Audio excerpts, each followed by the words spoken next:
Well, as we just heard, Billabong will close some of its Victorian shops. One of its competitors is the Victorian-grown, now global company Rip Curl. I spoke to its Asia-Pacific Chief Executive Stephen Kay a short time ago. Stephen Kay, thanks for joining us. Pleasure, thanks. Great to be here. Today we've heard that Billabong will shed 400 of its jobs. Can we expect to see the same sort of thing from your company? Certainly we have no plans to shed staff at this time, no. But you're obviously facing the same pressures as Billabong. How are you dealing with the current economic climate? We certainly are facing a difficult retail environment here in Australia, and we've certainly been working hard to contain our costs.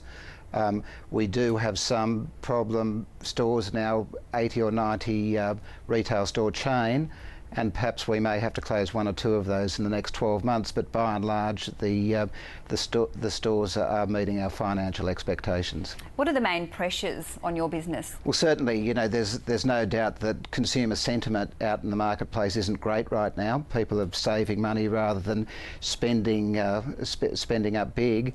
So sales are difficult. We have rising costs with rising rents and salaries, but we are working hard to contain those. Federal Treasury says the Australian dollar will remain high and that businesses need to adapt to that and change with the times. What's Rip Curl's plan? Well, certainly the high dollar has affected some inbound tourists from markets that used to be great for us, you know, Europe and the USA. But by and large, the high Australian dollar has not had a great effect on our business to this point. Can you understand what's gone wrong with Billabong?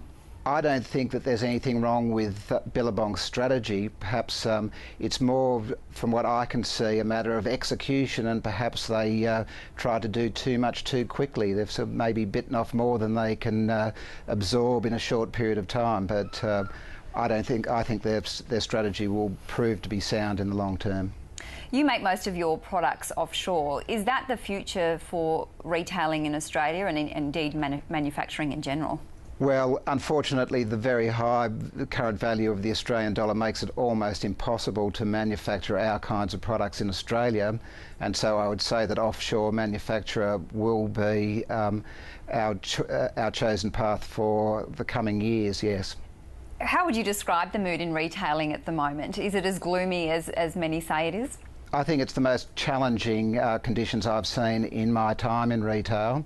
It's certainly, there's nothing easy out there in the retail market, but the great operators will prosper, and the weaker retailers will probably find the going very, very tough. What's the biggest challenge? Is it internet shopping? Is it cheap imports? Look, I just think that I think there's a lot of competition at the bricks and mortar level. You know, certainly if you walk into a shopping mall these days, there seem to be a lot of promotional offers at all times of the year, not just the traditional sale periods, and so probably the competition within the malls itself is intense, and certainly online sales are undoubtedly growing and taking some business away from traditional retail outlets. What do you want from the state and federal governments? We don't rely on government assistance to assure our success. We certainly would love to see interest rates come down, but I don't think that's an issue for either the state or the federal government. You might not be asking for assistance, but would you, in terms of policy, do things like the carbon tax worry you? All things that could potentially further reduce consumer sentiment in Australia worry me. I want to see consumers start to feel more confident that they can spend a little more of their income than that they're doing at the moment. Yep. So certainly the carbon tax does worry me. You know, any form of new taxation would concern me. Stephen Kay, thanks for your time. Thanks, Josie.